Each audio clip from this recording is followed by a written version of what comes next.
And President Trump is now framing tomorrow's meeting with Russian President Vladimir Putin as more of a first step to ending the war in Ukraine. He says the real negotiations are still to come once Ukraine's president also takes part.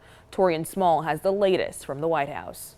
British Prime Minister Keir Starmer greeted Ukrainian President Volodymyr Zelenskyy in London Thursday to discuss President Trump's meeting tomorrow with Russian President Vladimir Putin, where the main topic will be ending the war in Ukraine.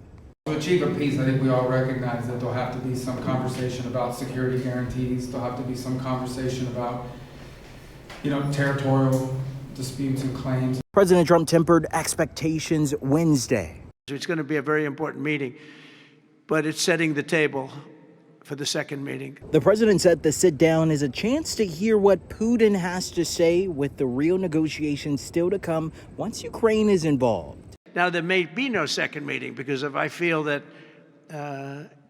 it's not appropriate to have it because I didn't get the answers that we have to have, then we're not going to have a second meeting. Trump's comments came after a video call with European leaders who urged him to push for a full ceasefire before discussing territory. The White House says the two world leaders will hold a joint news conference following their face-to-face talks.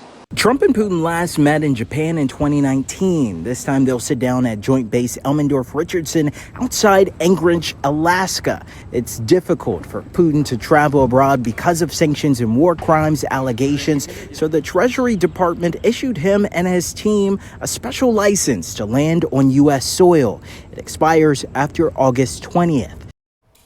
Now, in addition to the war in Ukraine, a Kremlin aide said that the leaders will also discuss possible economic cooperation.